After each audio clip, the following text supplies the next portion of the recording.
तो रविवारचा दिवस होता. अंगणात घातलेल्या मंडपात बाबा आरामखुर्ची टाकून बसले होते. बाजूला 2 साध्या खुर्च्या होत्या, पण त्यावर कुणीच बसले नव्हते. ऑफिसातील आलेली 3-4 कारकून मंडळी खाली सतरंजीवर बसली होती. गोष्टी ऑफिसच्याच चालल्या होत्या. पायरीजवळच्या लहानशा स्टुलावर बसून मी त्या ऐकत होते. नित्याच्या सवयीप्रमाणे मी भाषणात मध्येच तोंड घालण्याला उतावीळ होत असे, पण आत्मसंयमन करण्याचा माझा प्रयत्न चालला होता. माझ्या उर्मटपणाला थोडा थोडा आळा बसल्याचे परक्यांना सुद्धा दिसून येत होते. एकदा घरोब्याचा कारकून म्हणाला, ताईसाहेब हल्ली फारच थंडावल्या. चालत असलेल्या भाषणात मी मुळीच तोंड घालीत नव्हते असे पाहून बाबा मधून मधून माझ्याकडे नजर फेकीत होते. मी अगदी चुपचाप बसले होते. बोलत असताना एका कारकुनाला उद्देशून बाबांनी जेव्हा गोडबोले या नावाने संबोधिले, त्यावेळी चटकन मला आठवण झाली. तुम्ही बनीचे बाबा का, असा प्रश्न विचारावा असे माझ्या मनातही आले, पण मी पुन्हा मन आवरून धरले.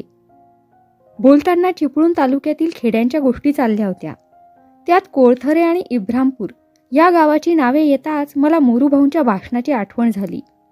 माझा चौकसपणा अनावर झाला. मी गोडबोल्यांना उद्देशून विचारले, हे इब्रामपूर म्हणजे आमचंच गाव ना? गोडबोले चमकून माझ्याकडे वळले आणि म्हणाले, आपलंच तर काय, कोळथर इब्रामपूर म्हणजे गोखल्यांचंच गाव.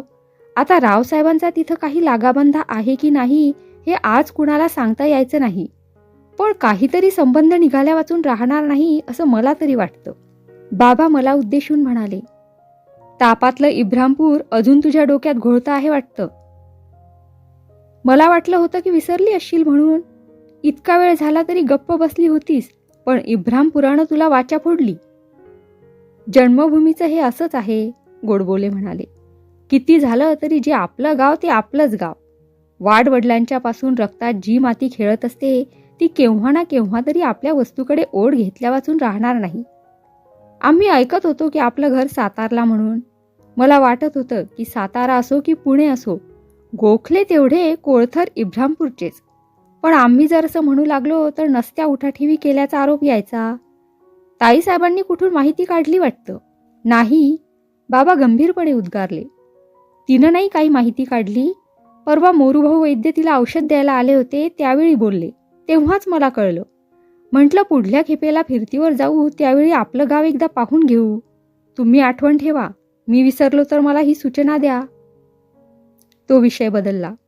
ऑफिसच्या दुसऱ्या गोष्टीची सुरुवात झाली. इब्रामपूरला गेल्यावरही विसरायचे ते काय? बाबांनी आठवण द्यायला सांगितले याचेच मला आश्चर्य वाटले. आपली ग्रामभूमी, ज्या जागी आपले वाडवडील नांदले वाढले असतील, ती आपली भूमी प्रत्यक्ष तेथे गेल्यावरही कशी विसरली जाईल? नित्याच्या सवयीने बाबा तसे बोलून गेले असावे. इतर सरकारी कामाची आठवण देण्याबद्दल जशी ते सूचना द्यायची तशी ही दिली असेल, असे माझ्या मनाचे मी समाधान करून घेतले. आपल्या मातृभूमीबद्दल आठवण करून द्यावी लागते ही भावना एकंदरीत मला काही पटली नाही. बाबांचा अधिकारीपणा या उद्गारांनी दिसून आला एवढेच. बाबा निरनिराळ्या कारकुनांशी निरनिराळ्या विषयावर बोलत होते, पण इब्रामपूरच्या उल्लेखामुळे माझे लक्ष गोडबोल्यांवरच खिळून राहिले होते. त्यामुळे मला गोडबोले एकटेच नजरेसमोर दिसू लागले. धाग्याने धागा जुळत चालला. इब्रामपूरचा उल्लेख पुसट होऊ लागला आणि बडीची आठवण मला आली. आत्मसंयमन फुकट गेले. इतर विषय चालले होते त्याचे भान राहिले नाही आणि माझ्या तोंडून चटकन प्रश्न निघून गेला, तुमच्या मुलीचे नाव बनी का हो? भाषणात विक्षेप आला. होकार किंवा नकार न देता गोडबोले माझ्याकडे पाहू लागले. कुणाच्याच नावाचा उल्लेख न करता मी प्रश्न केला होता, त्यामुळे तो प्रत्येकालाच आपल्याला तर केला नाही असे वाटले. मला विचारलत का? गोडबोल्यांनी विचारले. मी मानेने नुसते होय म्हटले. त्यावेळी ते पुढे म्हणाले, हो, माझ्या मुलीचे नाव बनीच. ती तुमच्याच वर्गात असते. माझे विचार कुठेतरी भटकत होते. काही दिवसांपूर्वी माझ्या प्रश्नामुळे आईचे आणि बाबांचे भाषण माझ्या स्मृतीसमोरून जाऊ लागले. तितक्यात भ्रमिष्टपणाने मी प्रश्न केला, तुमचं लग्न वैदिक मंत्रांनीच झालं होतं का हो? बाबा मोठ्याने ओरडले, ताईसाहेब, मी शुद्धीवर आले, पण माझी तिखट चौकस बुद्धी मला आत्मसंयमन करू देईना. मूळ प्रकृती वर उसळून येऊ लागली. बाबांच्या दटावणीला न जुमानता मी तो प्रश्न पुन्हा विचारला. तारवटल्यासारखे डोळे करून गोडबोले माझ्याकडे पाहत होते. त्यांनी अगदी चमत्कारिक आवाजाने मला विचारले, वैदिक मंत्रानं? ब्राह्मणांची लग्न केव्हाही वैदिक विधीनच व्हायची, त्यात विचारायचं ते काय? एखाद्या क्षुद्राला विचारलं असतं तर ते शोभलं असतं. ब्राह्मणांची लग्न केव्हाही वैदिक विधीनच होतात. पण ताईसाहेब, हा प्रश्न यावेळी तुम्हाला का आठवला? माझं तोंड फुटेल आणि त्या दिवसाची चर्चा मी सांगू लागेन, या भीतीने बाबांनी तो विषय तोडून टाकण्याचा प्रयत्न करण्यासाठी म्हटले, तिचं काय ऐकता गोडबोले? भलत्याच वेळी भलतेच प्रश्न विचारायची तिला मोठी वाईट खोड आहे. उभ्या आयुष्यात बाबांनी पहिल्यानेच माझी ही निंदा केली होती. गोडबोल्यांनाही आश्चर्य वाटले असावे असे दिसले. ते माझ्याकडे नुसते टकमक पाहू लागले. मी माझ्या स्वाभाविक हट्टेखोरपणाने पुन्हा विचारले, तुम्ही पाटाचे नवरे आहात का हो? गोडबोले थक्क झाले. बाबांच्या चेहऱ्यावर हसण्याची छटा येऊन गेली. बाकीचे कारकून तोंडाला उपरणे लावून बाजूला तोंड करून हसू लागले. तुमचा प्रश्न मी समजलो नाही, गोडबोले मला उद्देशून म्हणाले. भलतेच प्रश्न काय करता ताईसाहेब? बाबा मला उद्देशून थोड्याशा दरडावणीच्या स्वराने म्हणाले. मी थोडीच ऐकणार होते. आत्मसंयमनाची वृत्ती पार मावळून गेली होती. चौकस कुटाळपणा माझ्या मेंदूत सळसळू लागला होता. मला वाटले आता विषयाला तोंड लागले. आता जास्त खोल गेले नाही तर अशी संधी पुन्हा येणार नाही असे वाटून मी म्हटले, यात भलता प्रश्न कसला? गणोबाची बायको पाटाची आहे असं म्हणतात. तिचा पहिला नवरा मेल्यावर तिनं नंतर गणोबाशी लग्न केलं. गोडबोल्यांची ही पहिली बायको वारली आहे आणि आता त्यांनी नव्या बायकोशी लग्न केलं आहे. तेव्हा ते आपल्या बायकोचे पाटाचे नवरे नाही का ठरत? बाबा थोडेसे गोंधळल्यासारखे दिसले. मुलांचे प्रश्न केव्हा केव्हा विलक्षण असतात, बाबा उद्गारले. सकृतदर्शनी जो शब्द आपल्याला केव्हा सुचत सुद्धा नाही, तोच प्रश्न मुलं एवढ्या चमत्कारिक रीतीने विचारतात की उत्तर देणे मुश्किल होऊन बसतं. खरं आहे, खरं आहे, गोडबोले तोंडभर हसत हसत म्हणाले. ताईसाहेबांचा प्रश्न दिसताना जरी विलक्षण दिसत असला तरी मोठा मार्मिक आहे, पण त्याचं उत्तर देणं मात्र मोठं कठीण आहे. कठीण म्हटला तर कठीण आहे, नाही म्हटला तर त्यात विशेषचं तथ्य नाही, बाबा गंभीरपणे उद्गारले. शब्दांची योजना रूढीच्या अनुरोधानं होत असते. कुणब्याच्या पुनर्विवाहाला पाठ का म्हणतात हेच मला आधी समजत नाही.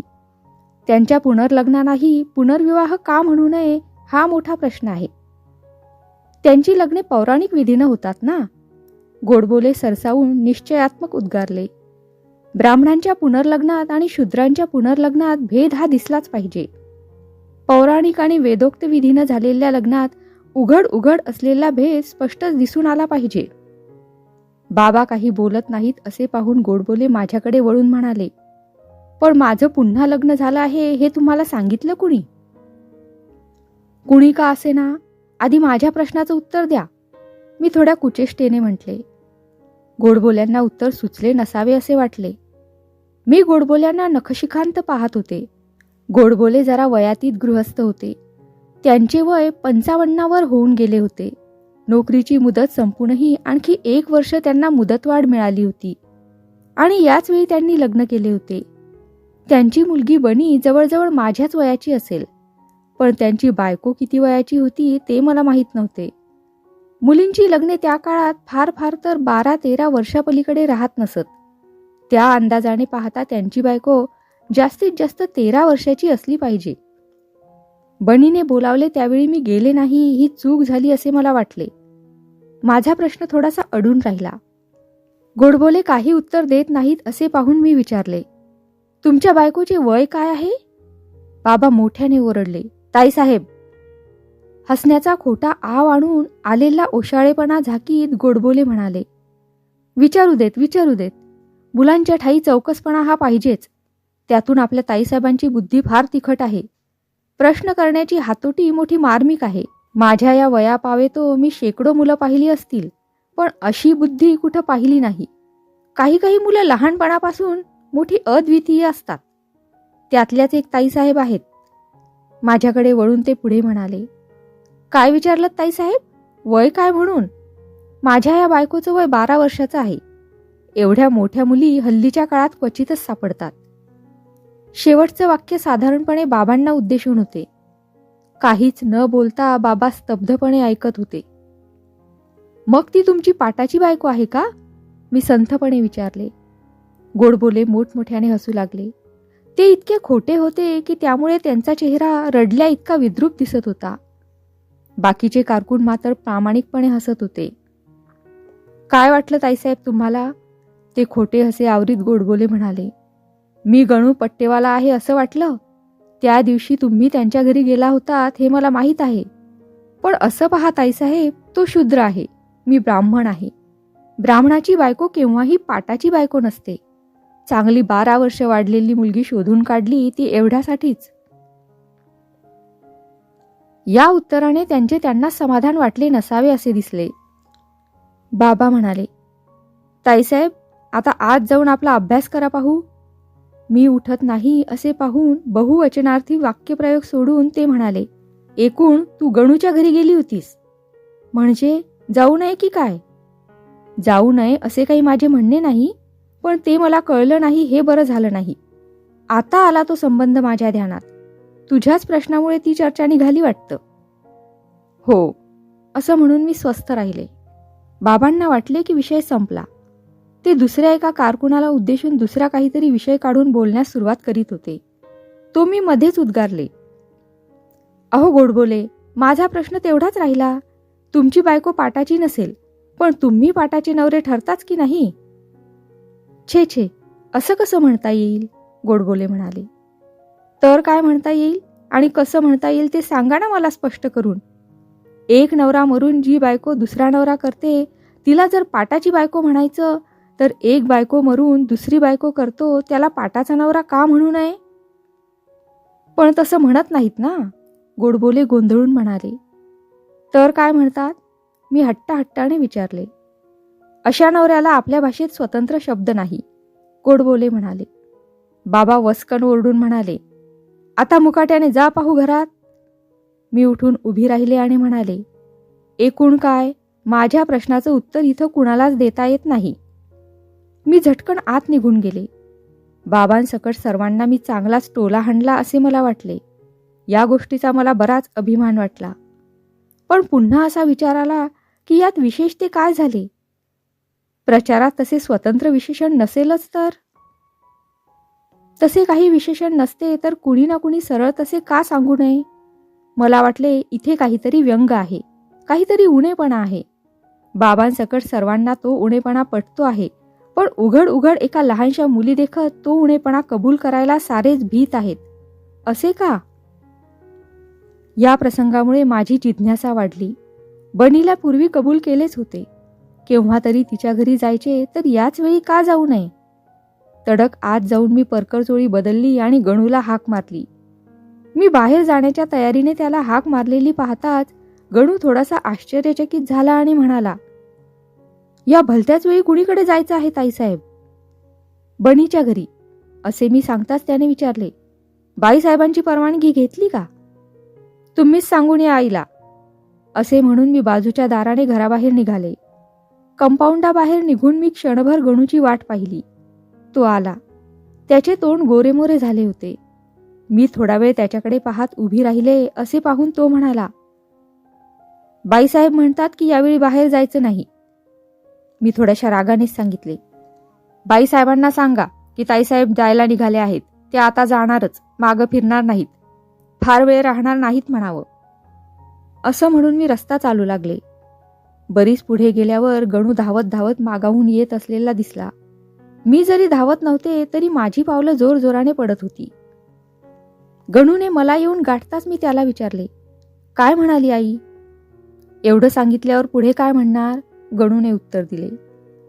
माझा हट्ट पचत चाललेला पाहून मला समाधान वाटले. आम्ही बनीच्या घरी आलो. मी दाराशी आलेली पाहताच बनी आश्चर्यचकित झाली आणि ओरडली, ताई, ताई, आधी बाहेर ये, रावसाहेबांच्या ताईसाहेब आले आहेत. आतून एखाद्या लहान मुलीच्या आवाजासारखा आवाज आला. खरंच का? आले हो?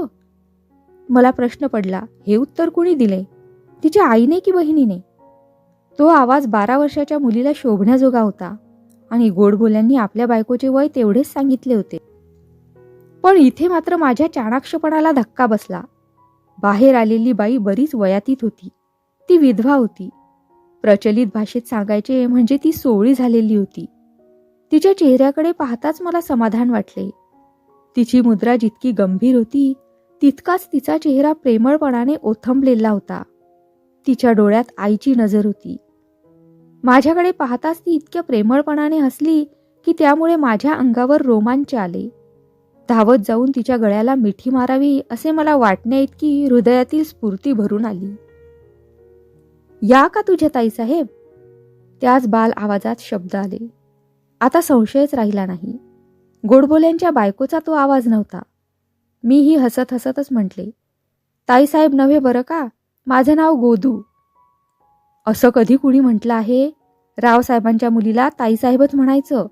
पायरीप्रमाणे सर्व काही झालं पाहिजे. अतिशय प्रेमळपणाने उच्चारलेल्या या भाषणाचाही मला राग आला.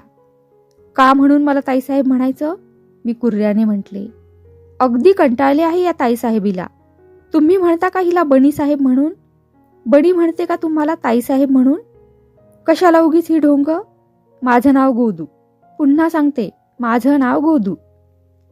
बनीची ताई हसत सुटली आणि म्हणाली, एकूण बणी म्हणते ते काही खोटं नव्हे.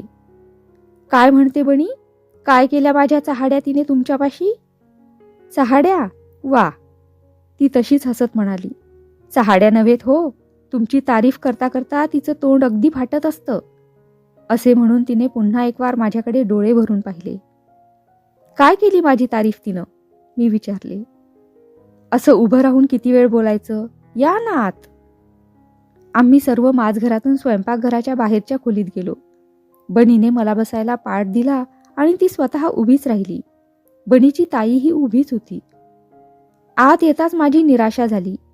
गोडबोल्यांची 12 वर्षाची बायको मी आत येताच मला दिसेल अशी माझी अपेक्षा होती. मी विचारले, बनीची आई कुठं आहे? एक मोठा सुस्कारा टाकून ती म्हणाली, कुठं आहे? आमचं नशीबच खोटं. ती असती आज तर मी कशाला आले असते या असल्या तोंडानं समोर? ती नव्हे, मी म्हटले, तुमची हल्लीची आई. तिची मुद्रा पालटली. ती आपल्याशीच पुटपुटली. हल्लीची आई? भानावर आल्यासारखे करून ती म्हणाली, आमची माई होय, विहिरीवर गेली आहे. आताच येईल पाणी घेऊन. बाबा यायच्या पूर्वी पूजेची तयारी करून ठेवली पाहिजे ना. मला समाधान वाटले.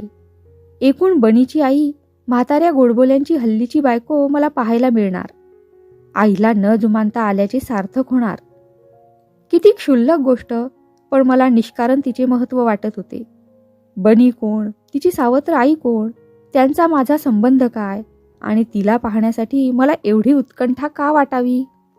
माझ्या या विक्षिप्त चौकसपणाबद्दल माझे मलाच आश्चर्य वाटले. माझी जिज्ञासा तृप्त करण्याकरता बनीची आई एकदाची आली. ती बनीपेक्षा 4 वर्षांनी मोठी होती, तरीही दोघींच्यात मोठेपणाच्या नात्याने फारच थोडे अंतर दिसत होते. तिच्या देहाच्या मानाने बरीचशी अवजड वाटणारी पाण्याने भरलेली कळशी तिच्या कमरेवर होती आणि तितकीच अवजड वाटणारी हिरवी साडी तिच्या अंगावर होती. पायातल्या शिंदेशाही साखळ्या जितक्या अवजड होत्या तितक्याच कानातल्या साखळीवाल्या बुगड्याही बोजड दिसत होत्या. नाकातली नथ जरी फारशी कोवळी नव्हती तरीही तिच्या या कोवळ्या वयाला हा सगळा अवजड बोजा कमरेवरील पाण्याने भरलेल्या कळशी इतकाच डोईजड झालेला दिसत होता. समोर येताच तिने कमरेवरील कळशी खाली उतरली म्हणण्यापेक्षा खाली टाकली असे म्हणणेच जास्त शोभेल. आणि तसे करताना त्यातील पाणी चोहोकडे उडाले. ते पाहून ताई नुसती हसली आणि म्हणाली, हे काय बरं, आता इथं सगळी राड झाली ना. ती मोठी कळशी नेऊ नकोस, ती तुला उचलत नाही म्हणून मी किती वेळा सांगितलं, तरी ते ऐकायचंच नाही वाटतं. त्रास कुणाला होईल, तुला की मला? आणि एखाद्या वेळी पायावर पडली तर? या आता रावसाहेबांच्या ताईसाहेबच काय म्हणाल्या असतील? मध्येच तोंड घालण्याच्या संधीचा फायदा घेऊन मी म्हटले, खरंच मलाही तेच वाटलं. पाहिलंस, आता ही तुझी फजिती रावसाहेबांच्यापर्यंत जाईल, बनी हसत हसत म्हणाली. बनीच्या आईने कुर्र्याने उत्तर दिले, होऊ दे आपली माझी फजिती. आणि म्हणे रावसाहेबांच्या घरापर्यंत फजिती जाईल. जाऊ दे गेली तर, मी काही रावसाहेबांचे 3 चव्वल लागत नाही. असे म्हणून हातात कळशी लोंबकळत घेऊन ती तशी स्वयंपाकघरात गेली. ताईच्या तोंडून निघून गेलेला सुस्कारा मला स्पष्ट ऐकू आला. ताईने विचारले, बाबा तुमच्या तिकडेच गेले आहेत ना? कदाचित उशीर होईल म्हणून मला म्हणाले होते, म्हणून मीही जरा स्वस्थ होते. पण तुम्ही कशा आलात यावेळी इकडे? जेवणा खाण्याची वेळ ही, अंग धुणं देखील झालं नाही वाटतं. बाईसाहेबांनी कसं जाऊ दिलं तुम्हाला? मी कुठे विचारलं आईला, मी बेपर्वाईने उत्तर दिले. खरंच? ताई माझ्याकडे रोखून पाहत म्हणाली. पण हे बरं का? तिच्या भेदक नजरेपुढे मी गांगरून गेले. अगदी प्रेमळपणाने उच्चारलेले 2च शब्द, पण त्याचा कोवळेपणाच माझ्या हृदयाला झोंबला. कुणी ताड बोलले असते तरी देखील ते मला इतके लागले नसते. मी लाजेने मान खाली घातली. ताई माझ्याजवळ येऊन बसली आणि माझ्या हनुवटीखाली हात घालून माझे तोंड वर उचलून म्हणाली, यापुढे असं करायचं नाही.